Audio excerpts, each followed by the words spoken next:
Hoy en el Ocultario nos sumergimos en las arenas del tiempo para cuestionar uno de los mapas más sagrados de la historia de la humanidad. Aquel que señala con un punto rojo el lugar donde el fuego y los relámpagos marcaron el nacimiento de una fe. Durante casi 2 milenios, el mundo ha mirado hacia el mismo rincón de la península egipcia, aceptando una tradición que quizás oculte una verdad mucho más profunda y lejana. Nos preguntamos si los vientos del desierto han borrado las huellas de un éxodo que no se detuvo donde los mapas modernos indican, sino que cruzó las aguas hacia una tierra de montañas negras y rocas partidas.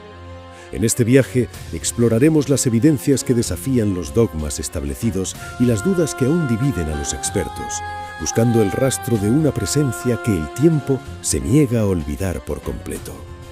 Acompáñennos a desentrañar los secretos de una geografía que podría ser muy distinta a la que siempre hemos imaginado en nuestras lecturas sagradas. Prepárense para una travesía que nos llevará desde los palacios de Egipto hasta los picos sombríos de la antigua Madián, en busca del verdadero escenario de la revelación. Bienvenidos al Ocultario.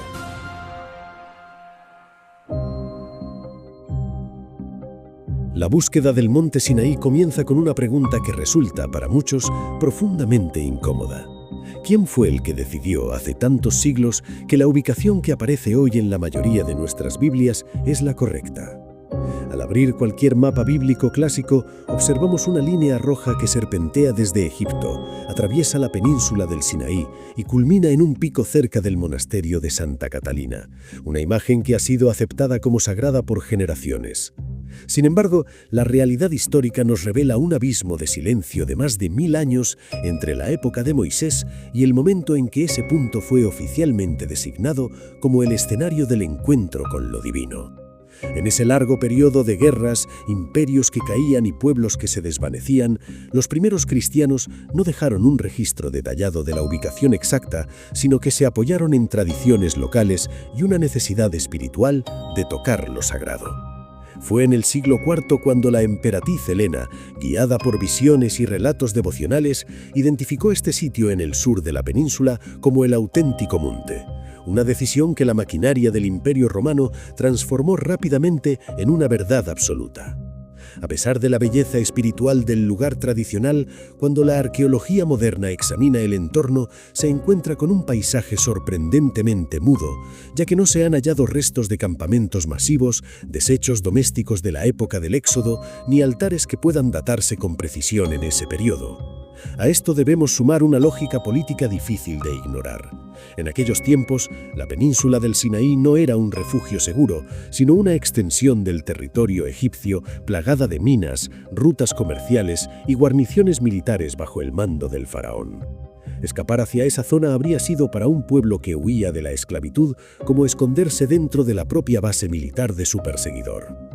Por ello, los investigadores nos invitan a volver la mirada al texto antiguo, donde aparece el nombre de Madián, el lugar donde Moisés vivió como pastor tras huir de Egipto y donde realmente se sentía en casa.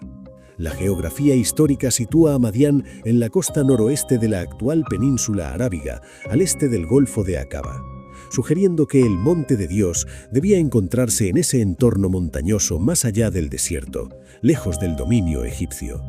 Esta posibilidad cobra fuerza cuando recordamos las palabras del apóstol Pablo, quien escribió que el monte Sinaí se encuentra en Arabia, una región que en la antigüedad designaba las áreas al este de Tierra Santa, incluyendo Madián.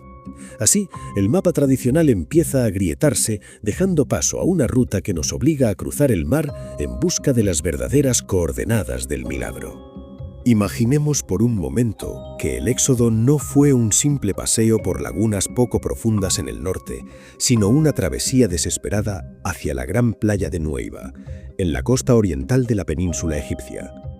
Esta lengua de arena, rodeada de montañas escarpadas, se presenta como una trampa natural perfecta, donde una multitud gigante se sentiría verdaderamente encerrada frente a la inmensidad del agua. Bajo la superficie del Golfo de Aqaba, donde el relieve suele caer en abismos verticales, existe un fenómeno geográfico singular frente a esta playa. Un puente submarino natural donde el fondo se suaviza, creando una suerte de calzada oculta que conecta África con Asia. Para quienes sostienen esta teoría, este corredor sumergido representa el camino que se hizo visible cuando el mar se apartó, permitiendo que el pueblo cruzara hacia la antigua tierra de Madián. Una vez en la orilla opuesta, el horizonte es dominado por una cadena montañosa imponente donde destaca una cima que ha encendido la imaginación de muchos. Una montaña cuya cumbre es intensamente oscura, contrastando de forma dramática con las laderas más claras que la sostienen. El relato bíblico describe el Sinaí envuelto en humo y fuego, una imagen que encaja visualmente con este pico que parece haber sido ennegrecido por un calor sobrenatural, aunque los geólogos explican que este color carbón se debe a procesos volcánicos antiguos que ocurrieron mucho antes de la historia humana. Aún así, para un pueblo que acampaba al pie de la montaña, contemplar esa cima sombría habría dejado una marca imborrable en su memoria colectiva, traduciéndosela en el lenguaje de lo milagroso. En las llanuras que rodean esta montaña negra, los rastros de actividad antigua son tan sugerentes como desconcertantes, especialmente un conjunto de rocas cubiertas por grabados que representan bovinos. Lo llamativo de estos petroglifos es que, en una región donde predominan las imágenes de camellos y cabras, estas figuras de toros y estas figuras evocan de forma directa la iconografía del Valle del Nilo. Para los defensores de esta ubicación, se trata del altar del becerro de oro, construido por un pueblo que aún llevaba en su mente las imágenes de los dioses egipcios tras su reciente huida. La zona, hoy protegida por las autoridades locales como un sitio arqueológico sensible, sigue siendo un misterio, pues aunque los críticos piden cautela y dataciones más precisas, la concentración de estos símbolos en un lugar tan específico resulta difícil de ignorar como una simple coincidencia pastoril.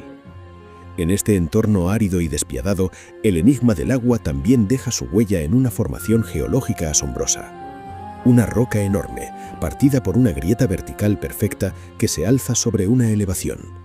En su base, las piedras muestran señales de una erosión suave y canales naturales que sugieren que en algún momento remoto un flujo de agua considerable corrió por allí, puliendo la roca en medio del desierto.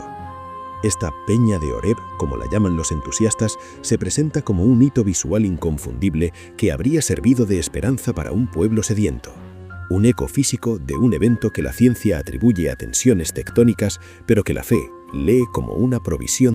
Más allá de los fenómenos naturales, el desierto de Madián parece ocultar estructuras que coinciden con las descripciones de los antiguos ritos y ordenanzas del Éxodo. Se han identificado muros bajos de piedra que forman pasillos, plataformas y recintos abiertos, que vistos desde las alturas sugieren disposiciones rituales para el sacrificio de animales o la delimitación de espacios sagrados. Según el texto, Moisés erigió 12 columnas para representar a las tribus de Israel y estableció límites estrictos para que nadie se acercara a la base del monte bajo pena de muerte. Al pie de estas montañas oscuras, el relieve ofrece llanuras lo suficientemente amplias como para albergar a una multitud, pero separadas visualmente del pico por cambios bruscos de pendiente, creando una barrera natural que refuerza la idea de un espacio prohibido y solemne. Este escenario permite imaginar el impacto psicológico de un pueblo confinado en la planicie, escuchando el estruendo que descendía de una cumbre envuelta en misterio. El eco de este monte no se apaga con el paso de los siglos, pues se dice que el profeta Elías también viajó hasta aquí para refugiarse en una cueva y escuchar el silbo apacible de la voz divina. En las laderas de las montañas en Madián existen cavidades naturales que encajan con este relato, ofreciendo un refugio desde el cual se puede observar la cima sin estar expuesto a los elementos, uniendo así dos encuentros sagrados separados por el tiempo en un mismo macizo rocoso. Toda esta región está salpicada de nombres y tradiciones locales que hablan de pozos de Moisés y ciudades vinculadas a Jetro, dibujando un paisaje donde el relato bíblico se siente extrañamente cómodo.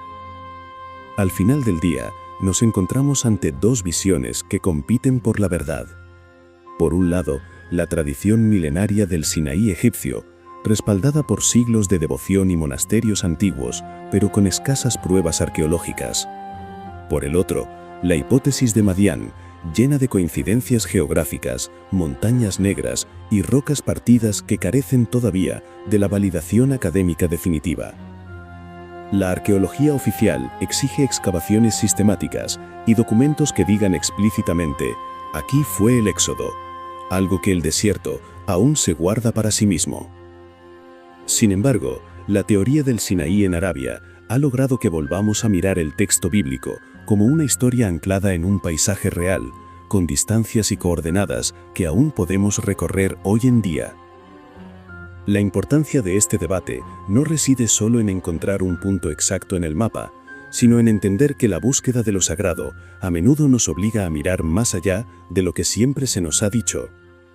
Quizás el verdadero monte Sinaí no sea un lugar estático, sino un recordatorio de que la verdad a veces se esconde en las regiones más cerradas y olvidadas, esperando a que tengamos el valor de cruzar nuestro propio mar para encontrarla. La historia sigue abierta, las preguntas permanecen en el aire del desierto, y cada piedra parece susurrar una versión diferente de lo que allí ocurrió hace milenios. Dicho todo esto, lo dejamos en este punto. No quisiera irme sin antes decirles, como siempre, ámense, quiéranse mucho, y ante todo y sobre todo, sean muy felices.